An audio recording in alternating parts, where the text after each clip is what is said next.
Man, I just came off of reading the most horrendous article about a story of corruption in MAGA land. Who would dream there was corruption in MAGA land? No, they're a righteous party. They're God's party, right? Oh man, the funny thing is, if I'm not doing it for these videos, I just read through the story real quick and I don't think about it much. But when you're doing it for a video, you read through it, you think about it a little bit. And man, the longer I spent on this story, the worse it got, especially from a Christian point of view. Because at the end of it, what I didn't notice at first was it's just this huge blasphemy almost towards God and all of this, what's going on. I want to read you a story about a man whose mama got him out of prison by bribing Trump with $1 million, and it worked. This is a story about Paul Walczak, who he and his family owned nursing homes in guess where else? South Florida. And he had done a really bad thing and gotten caught when Biden was president. So of course they blame it on Biden. Biden's just against us because we support Trump. But he was actually convicted of crime that he admitted to. And of course, there was plenty of proof to prove that he did it, or he never would have admitted to it. You admit to it when you know you don't have a case. And you don't have a case usually when you're guilty. So he admitted to it, and his mama reached out to Trump, figured out a way to get a pardon, which came.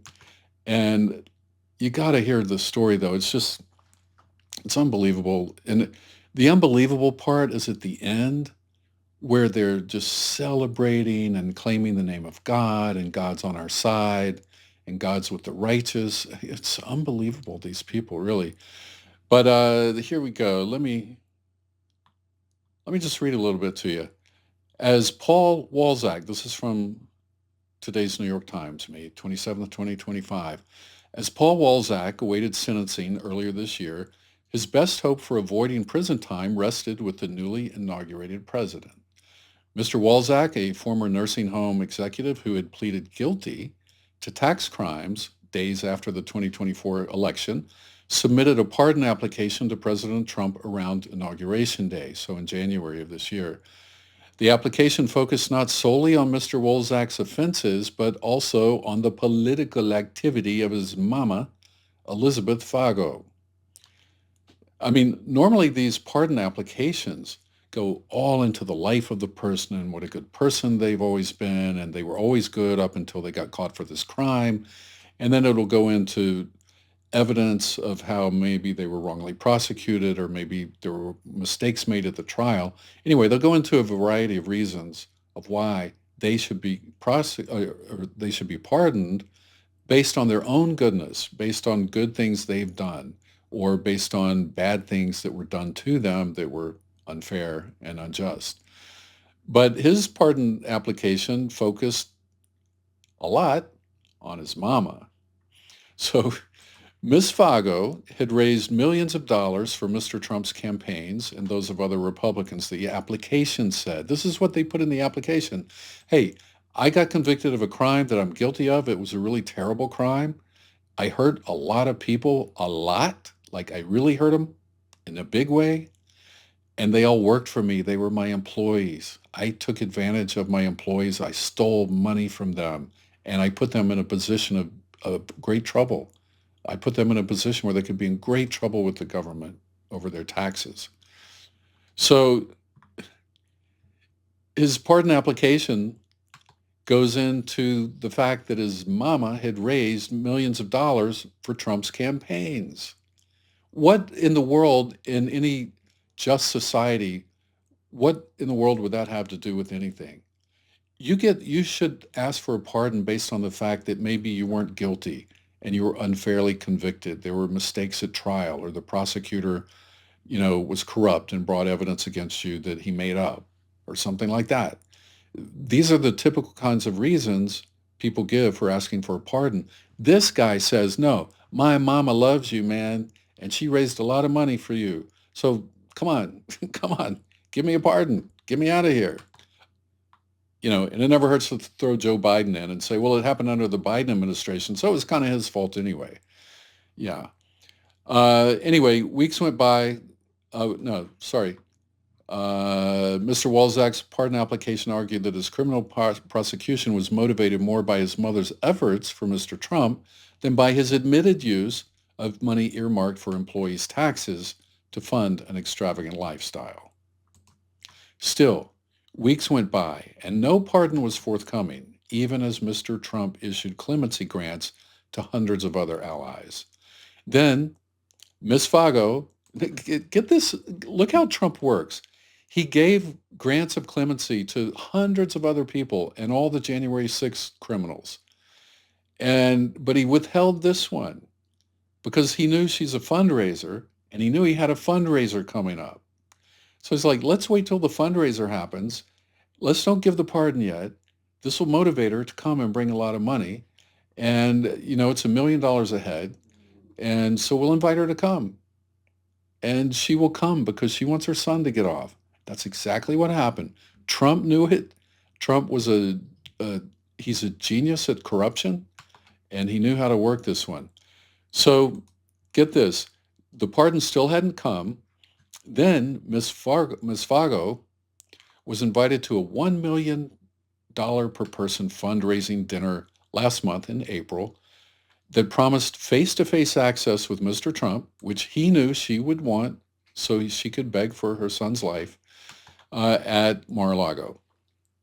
Well, less than 3 weeks after she attended the dinner, Mr. Trump signed a full and unconditional pardon, just full unconditional pardon.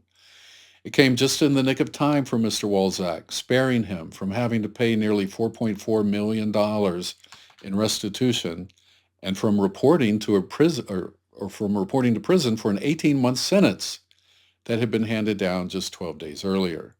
A judge had justified the incarceration by declaring that there is not a get-out-of-jail-free card for the rich. Well, there used to be not, but the pardon, however, indicated otherwise. The case of Ms. Fago and Mr. Walczak is the latest example of the president's willingness to use his clemency powers to reward allies who advance his political causes and punish his enemies. And this is where we get into an authoritarian regime. This is where we get into talk of dictatorship, because this right here, that's what dictators do. And that's how free countries like ours become dictatorships, the constant punishing of enemies and rewarding of friends. And then everybody wants to be your friend all of a sudden because they don't want to get punished. That's exactly how it happens. In other countries, it happens, and in the past, it has happened more violently. Like somebody like Saddam Hussein would come to power, and if anybody raised a voice against him, he'd just have him killed. Well, nobody wants to get killed, so everybody was shut up. In this country, nobody wants their son to go to prison. Nobody wants to lose their business. Nobody wants to be audited by the IRS. So they'll shut up for those things. That's exactly what's going on. And if you're MAGA, especially if you're Christian MAGA, and you can hear all of this and say, yeah, it's no problem. You got some real thinking you need to do. You really do. Because this is not what America was founded upon. This does not make America great again. This is sending America straight to the pits of a dictatorship and an authoritarian regime. And it's not going to be good. This is not going to end well if something doesn't happen to stop it. So Mr. Walczak's pardon application was described to the New York Times by a person who received it, but was not authorized to share anything about it. Ms. Fago and her son and his lawyer did not respond to questions, but a White House official echoed the framing in this application, asserting in a statement to the Times that he was targeted by the Biden administration over his family's conservative politics. That's what he claimed in his pardon application. And the White House is parroting that back after receiving $1 million, of course. Now, look what he did with the money. First of all, understand, I was going to get to that in a minute, so I don't have to explain it. But look what he did with the money. He's 55 years old now. He joined his mom's nursing home business after dropping out of college, eventually becoming its chief executive. After she sold the company in 2007, they invested $18 million dollars in a new nursing home venture based in South Florida, where they lived a luxurious lifestyle. And by 2011, prosecutors said that Mr. Walczak had stopped paying employment taxes, but he hadn't stopped collecting them. Between 2016 and 2019, they said he withheld more than $10 million dollars from the paychecks of the nurses, doctors, and others who worked at his facilities under the pretext of using it for their Social Security and Medicare and federal income taxes. Instead, though, he used some of the money to buy a $2 million yacht and to pay for travel and purchases at high-end retailers, including Bergdorf Goodman and Cartier, prosecutors said. Now, just think about this for a minute. $10 million he stole in 3 years. That's his employees' tax money that he was supposed to send to the government on their behalf. You get your paycheck. I don't know what people get today. I know nobody gets a paper check, but you get your statement and it says you earned, $5,000 this month or whatever it is. And we took out $1,200 for taxes, and here's what's left over for you. And then it will detail this amount will go to this tax, and this amount will go to that tax, and that tax, and that tax. Okay, so we all know that. And every month or whenever they got paid, they would get this statement saying that that money had been withdrawn from their pay and would be applied to those various taxes. So they think they're good. They're all done. Normally, in a situation where that happens, where the employer doesn't pay the tax but takes it, the employees are still on the hook with the IRS and the state taxing agencies to pay the taxes. Normally, they don't care what happened. They don't care. You go and claim, well, my boss stole it. He said he was paying it. I didn't have anything to do with it. They're like, well, you still got to pay it. I don't know if they make an exception where there's a trial and the guy's convicted of stealing the money, and then they know that the employees weren't in on it and that, it was some kind of scam. They were all working together with the government. Maybe in that case, they do make an exception. I hope they do. But he still put them at risk of having to pay their taxes twice. Can you imagine having to double pay your taxes? That's what he wanted. He votes for the guy who's going to lower taxes for the rich, and he doesn't give two hoots whether or not his employees have to pay even double. That's the kind of people we're dealing with here.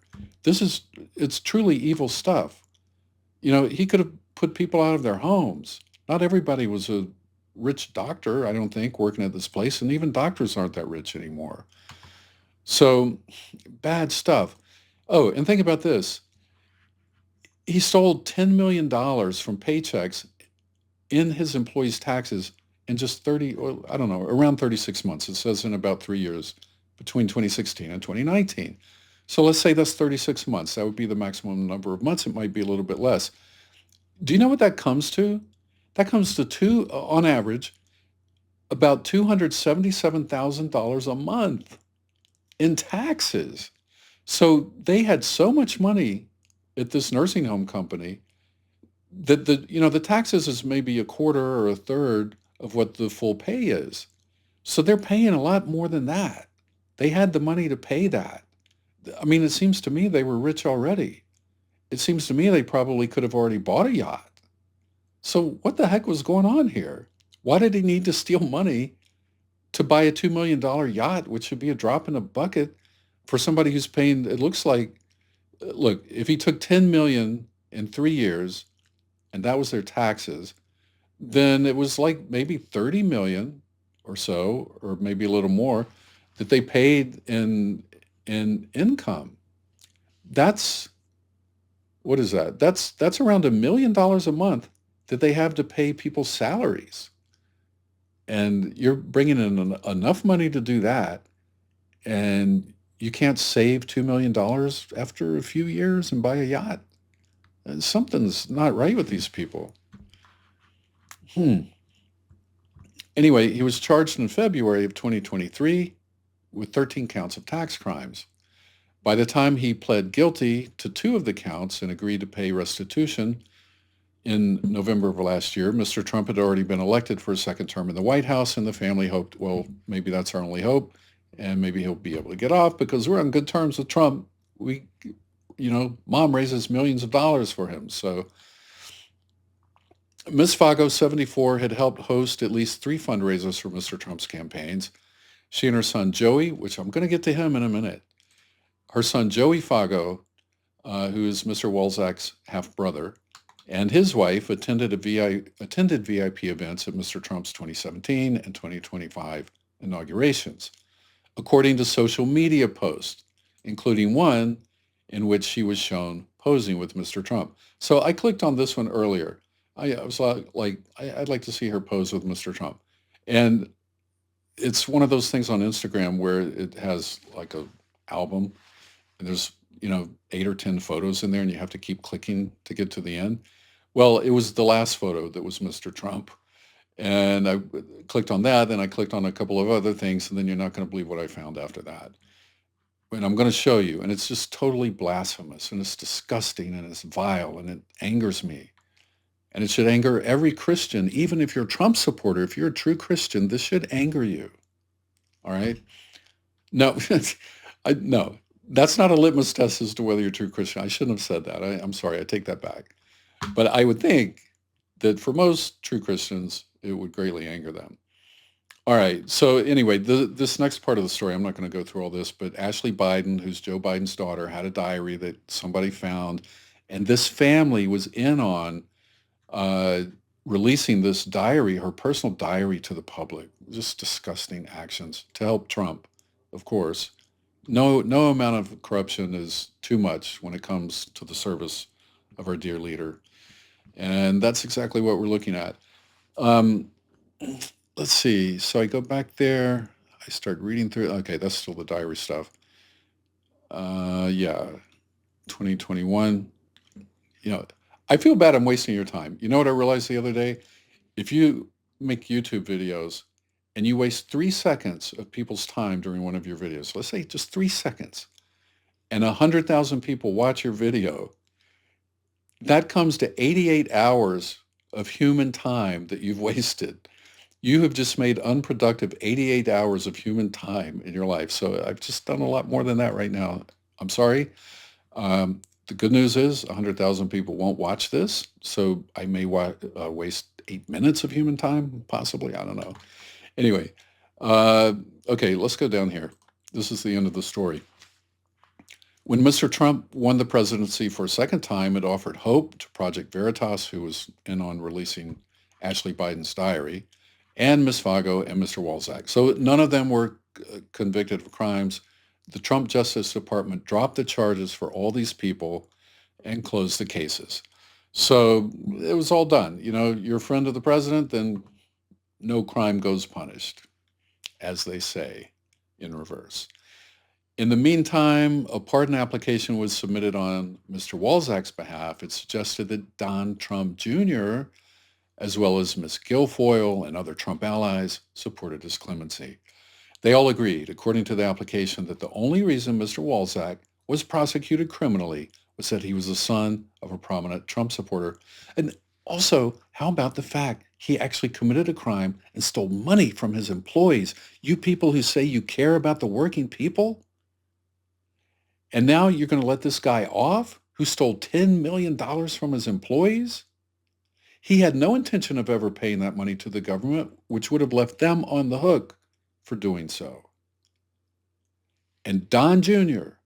and Kimberly Guilfoyle and all these Trump supporters like, let him off, let him off. He supported you. He supported you. It's unbelievable. And people, what's unbelievable? It's not unbelievable that they do that. It's unbelievable that all these MAGA people believe him when he says, I care about the working man. Get out of here. I will tell you this. Kamala Harris cared more about the working man in her fingernail than Trump has ever cared in his entire life. But we can't have her because she doesn't know anything about the economy. Anyway, the application cited Mr. Biden's justification for issuing a sweeping pardon to his son, Hunter Biden, for tax and gun crimes in December. The elder the elder Mr. Biden had claimed in a statement that Hunter was singled out only because he's my son. Yeah, okay, so that wasn't good. But I kind of feel for Joe because he knew who was coming into office in the next few months, and he knew that man had promised to go after his son and to put him in jail. He knew he'd promised to put a lot of Biden supporters in jail. So Biden not only pardoned his son, but he pardoned all these other people who were threatened as well. So at least you can say it wasn't just limited to him taking care of his family. He did take care of other people as well, those people had done nothing wrong. Trump wanted to put Liz Cheney in jail because she did the January 6th investigation. That's crazy. She didn't break any law. That's all corruption. It's all corruption. Anyway, so here's Trump's genius at his evil genius. An invitation billed. So as they awaited word on the pardon, she was invited to the Mar-a-Lago fundraiser with Mr. Trump. It was billed as an intimate candlelight dinner with very limited space available, so it cost $1 million each. It was sponsored by MAGA Inc., a political action committee that can accept unlimited donations to support candidates and causes backed by Mr. Trump. Now, the ask was far more than her previous largest federal donation on record. So in the past, she had given money and supported and raised money for Trump and Republicans, but this was far larger. It was 10 times more than her largest previous donation or contribution. The most she had ever given before was $100,000 in 2002 to the RNC, and it dwarfed the more than $12,000 she had directly donated to Mr. Trump's campaign committees in his previous campaigns. So yeah, I mean, this is way more than she'd ever given before, which makes it look a lot more like a bribe. Two people briefed on the candlelight dinner said that Ms. Fago attended, but it's not clear whether she donated to MAGA Inc. or how much, but whatever. No one was allowed to go there unless they made this donation, apparently. Okay, now here to the brother, the half-brother, Joey Fago, who's the brother of Mr. Walczak. In a brief interview, Joey downplayed the significance of his mother's connection to the diary saga. Now look, this is where it starts to get really bad from a Christian point of view. He says, there was like hundreds of pardons. I'm sure there's plenty of other people you can write about. Yeah. Okay, so the White House officials cited the Biden administration's effort to oust Ms. Fago from the Cancer Board as evidence of political motivations that contributed to Mr. Trump's decision to issue the pardon. Yeah, you can always come up with some excuse, but deep down, and we all know looking in, it's the money, it's the support, it's the loyalty, it's all those things. After Mr. Walczak was pardoned in the tax case, he celebrated with his mom and family while wearing a red Trump-style hat reading, "Make Paul Great Again," according to social media posts capturing the celebration. And I clicked on that one too, and I'm going to show you what I found in a minute. It is disgusting from a religious point of view. But in the post where Joey's congratulating everybody, look what he wrote. "What God has ahead of you is greater than what is behind you," along with the MAGA hashtag. Okay, don't bring in the name of God in this.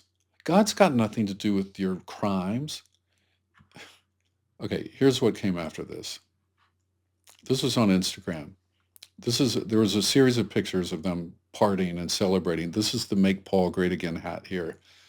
And look, they quote a Bible verse, Psalm 34:19. "The righteous person faces many troubles, but the Lord comes to the rescue each time."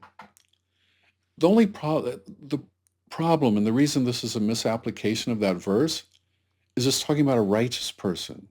He's not a righteous person. He committed a crime. He stole $10 million from his employees. I've employed people. You got to be loyal to your employees because they're working for you.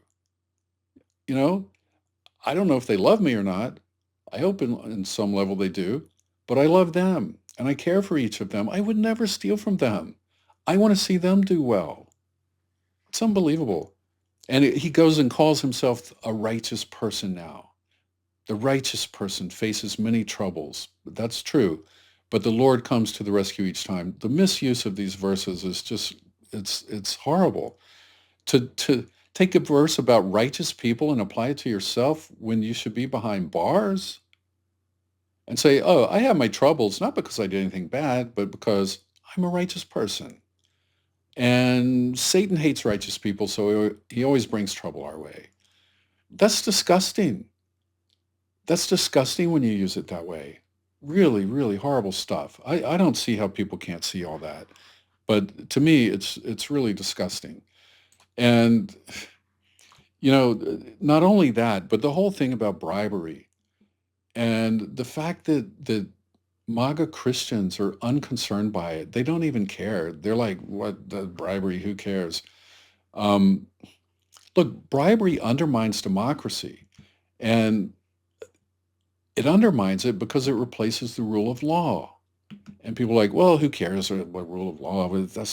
We heard about that sometime in the third grade. I don't remember what they told us or something. There's something about the rule of law they said about, you know, that's how MAGA people act. They act like they don't know what you're talking about. You talk about the rule of law, they're like, yeah, well, okay, whatever. So, well, Trump obeys the law. No, he doesn't. Look, bribery replaces the rule of law with the rule of wealth and influence. When justice can be bought, as was the case here with this pardon of nearly $4.4 million tax fraud conviction that he admitted to, it tells every American that legal outcomes aren't about truth or accountability, but about access and money. And that corrodes trust in government and delegitimizes democratic institutions and invites more corruption. But let's get rid of all the pretty words here and let's just get down to what we're talking about. Bribery fosters corruption, which makes life hell, and it turns countries into third world hellholes. That's why bribery is so bad. And guess what? The Bible talks about the evil of bribery as well. So here's a guy bribing people to get out of his trouble that he himself inflicted upon himself. And then he's saying God's on his side because he's righteous and he had this trouble because he's on God's side. Get out of here. This kind of political pay to play, it creates a clear path to authoritarianism. And MAGA people keep saying, oh, no, no, no, no, there's no authoritarianism here. Trump doesn't have that in him. Get out of here. So it's really clear. And the impact of bribery, think about this, the impact of bribery in third world countries. In many developing nations, bribery is not just a problem, it's a systemic cancer. It steals resources from the poor, it encourages embezzlement, it weakens judicial independence, it stifles economic development, hospitals remain underfunded, medical care is horrible in these countries, while officials drive around in luxury cars. Courts serve the elite, police ignore victims unless they're paid, infrastructure crumbles while offshore accounts grow. Bribery entrenches poverty. It discourages foreign investment. It tells young people that merit doesn't matter, only connections do. And ultimately, it gives corrupt leaders the tools to cling to power by rewarding allies and silencing critics, just like what happened with this Walczak pardon. You know, Pretty unbelievable, right? But why should Christians stand firm against bribery? Isn't it just, after all, the way of the world, the way things work? Well, the Bible is unambiguous about bribery. The Bible says it's evil, very evil. It perverts justice, it exploits the vulnerable, and it defies God's character. It's bad stuff. And the Bible does not take a warm view towards it. It takes a very dim view. Exodus 23:8. Take no bribes, for a bribe makes you ignore something that you clearly see. A bribe makes even a righteous person twist the truth. That's how corrupting it is. This is from God's word. This is from the Bible. Deuteronomy 16:19. Don't twist justice. Never accept a bribe, for bribes blind the eyes of the wise and corrupt the decisions of the godly.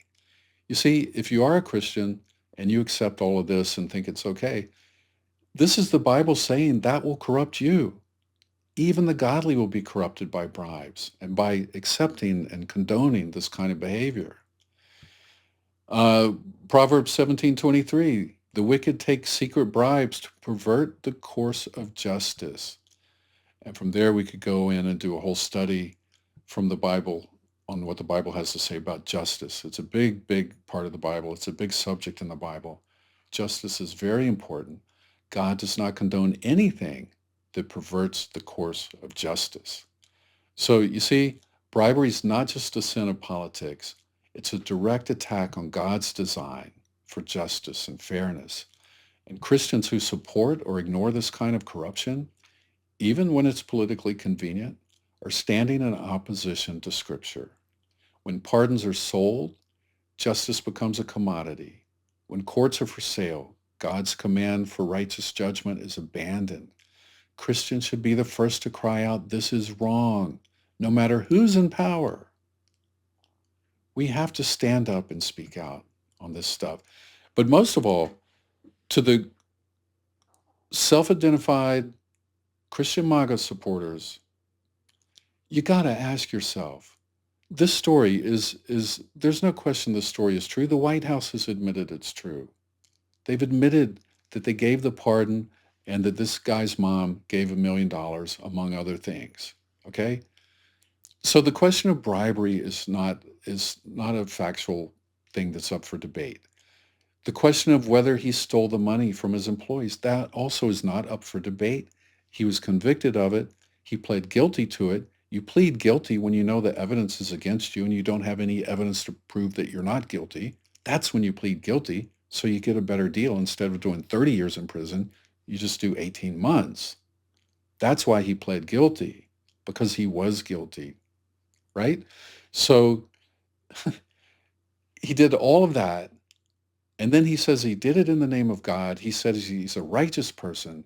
Now, if you're a Christian MAGA supporter, and in light of these verses that I showed you that clearly condemn bribery, much less thievery, which is also part of this story, but the bribery part, how can you not come out and say, yeah, Trump did that and that's bad? How can you continue going on with your full throttled support of this president when you know he's an enemy of God and he's at war with God? I mean, what does it mean for you as a Christian to keep defending someone who does things like this, which are factually unquestionable, which are clearly displeasing to God? Think about it. Ask yourself, what's in your heart as a Christian that would make you want to continue supporting and embracing and defending someone who is so obviously at war with God? Is God truly your first love? If so, let it show with your choices and all that you do and say. Don't come out defending this because it's wrong, it's sinful, and it displeases God. So if you're a Christian, you have that extra baggage, if you want to call it that, that limits you from being able to say, come out and defend all this. Anyway, that's it for me. I appreciate your time, and I hope to see you next time. Take care and keep Christ first. And if he's not already first, put him first now. All right. Thanks for watching.